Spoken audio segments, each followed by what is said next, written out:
găsim de cele mai multe ori un inginer care lucrează pe o masă de tăiere cu plasmă. Faptul că nu șanfrenez direct pe masa de tăiere cu plasmă îmi implică că voi avea operații secundare, voi avea echipamente suplimentare pentru șanfrenare, materiale pierdute. Așa se întâmplă atunci când șanfrenarea nu e făcută corespunzător pe masa de tăiere. Așa se poate obține cu tehnologia True-Bevel, de care o să vă spun imediat. Practic, ce înseamnă această tehnologie? Este o tehnologie care implică atât parte hardware cât și software și care debitează exact la unghiul care mi-l doresc aici. De ce mesele existente de tăiere nu reușesc să debiteze exact la unghiul ăsta de aici? Pentru că, gândiți-vă că placa asta metalică are 20 de mm și eu trebuie să debitez la 20 de mm. Tăietură dreaptă normală la 90 de grade. Când voi trece la porțiunea înclinată, să zicem la 45 de grade, evident că grosimea aia de 20 de mm se transformă în 25-30, depinde de unghiul de înclinare, evident. În momentul în care grosimea mea devine 30 și o lucrez în CNC cu parametri gen, viteză, debit de gaz și așa mai departe, pentru 20, pot să fiu sigur că calitatea tăierii va fi proastă. Deci computerul trebuie să știe în mod automat că, de fapt, în acel moment s-a schimbat lungimea de tăiere. Nu mai e pe 20, că nu mai e la verticală, ci a crescut cu nu știu cât. Deci, trebuie să folosesc parametrii optimi pentru lungimea respectivă. De asemenea, capetele de bevel, de șanfrenare, au o mișcare nu numai X, Y, Z, dar e practic la 360 de grade, 5 lei, mai spune. Dacă nu există un protocol în interiorul CNC-ului care să calculeze tot timpul punctul ăsta unde se așează arcul de plasmă, îl vom vedea tot timpul mutându-se dintr-un loc în altul. O să revin imediat la asta. Pentru că trebuie realizată o compensare și aici devine dificultatea cea mare, pentru că operatorul de plasmă trebuie să compenseze manual diferențele astea de milimetri, de 5 de milimetri, ori implicând calcule de geometrie avansată, e destul de greu să o faci la fața locului. Pe scurt, tehnologia asta True-Bevel corectează toate aceste anomalii prin intermediul CNC-ului. Acolo se află integrate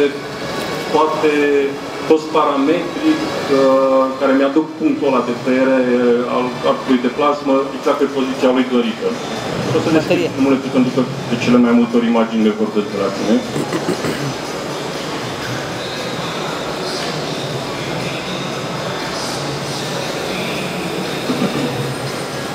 Asta este o debitare în șanfren pentru o tablă de 12 mm.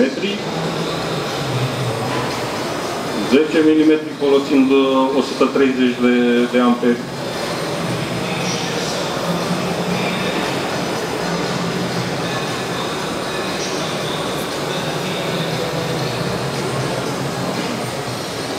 Debitând în șanfren direct pe masa de tăiere, practic nimic necesitatea de a face această operație după aceea după, să iau piesa undeva separat și să mă apuc să o rectific.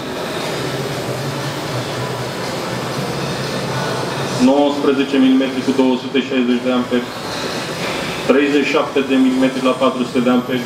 Sigur, cu cât crește grosimea, crește și amperajul și viteza de tăiere scade, normal.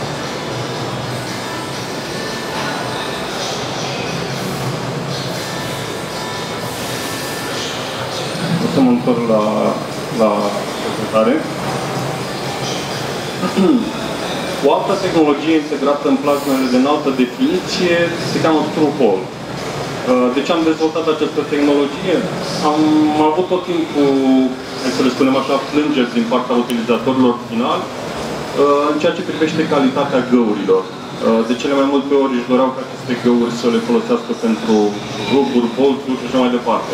Ori în debitarea uzuală, convențională cu plasmă, aceste găuri nu sunt cilindrice. De ce? Arcul de plasmă nu e ca un fascicul cilindric, ci are forma unei flăcări, unei lumânări, să spunem așa, un pic exagerat. acea formă bombată. Și atunci implicit și gaura noastră va fi conică, să spunem. Iar o a doua problemă este cavitatea care apare în locul unde începe perforarea și unde termin, practic, de realizat gaura respectivă. Ambele probleme au fost eliminate cu tehnologia TrueHole, fără să fie nevoie de intervenția operatorului. Asta e esențial, adică pentru operator trebuie să fie cât mai simplu, să apese pe un buton și totul să meargă perfect. Cum? De asemenea, pentru o combinație software și hardware, hardware însemnând există o consolă de gaz automat care își face treaba acolo să îmi bage debitul de gaz care îmi trebuie să-mi selecteze, să-mi treacă de pe oxigen, pe aer și așa mai departe. Tehnica de perforare ține mai mult de integrarea în software, în softul de nesting. Vitezele de tăiere, iarăși trebuie să poată fi controlate. Și arată în felul următor.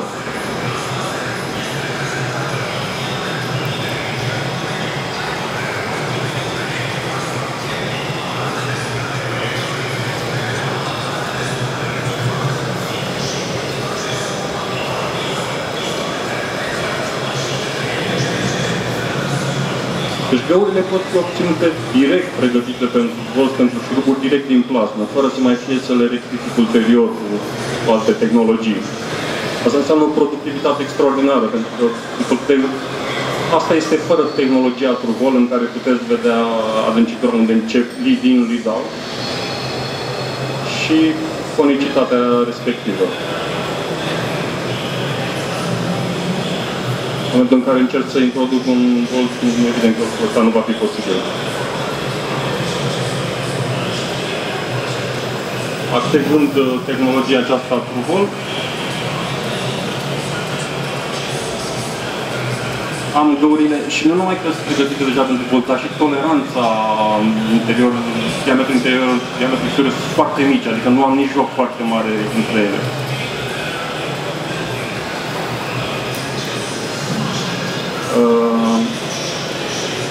Rezultatul va fi că, exact cum spuneam, gaura va fi exact cilindrică și fără să mai aveam acea adâncitură în interior, să-i spunem.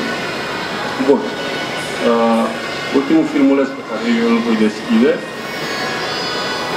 este tot despre plasma manuală PowerMax 125, care este cea mai puternică plasmă din lume care funcționează doar cu aer, fără să necesite oxigen. Evident, tăiere manuală. Aici se poate vedea tăiere la 38 de mm, în care calitatea de tăiere este bună, sau 56 de mm, în care calitatea de tăiere, să spunem așa, de separare. Nu cea mai bună, dar destul de acceptabilă. Perforare mecanizată la 25 de mm. Este primul echipament cu plasmă funcționând cu aer, cu ciclu de funcționare 100%. Înseamnă că poate să lucreze fără oprire 24 de ore, nu are nevoie de pauză. În nenumărate tipuri de pistoleți, în diverse tipuri de aplicații. Pe poza care era la început, pe care vorbeam.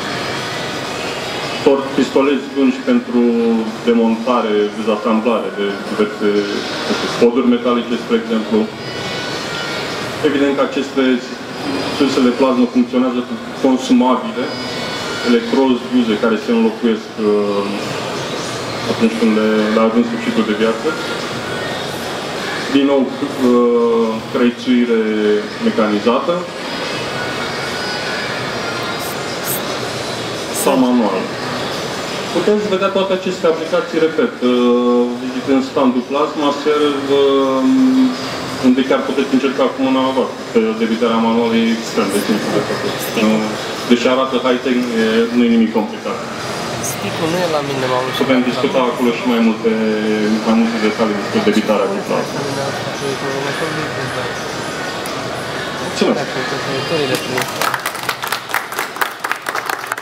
Vă mulțumim și noi pentru destul de interesantă prezentare. O să încerc să-mi fac niște sigle cu instalația dumneavoastră. Întrebări dacă aveți pentru colegul.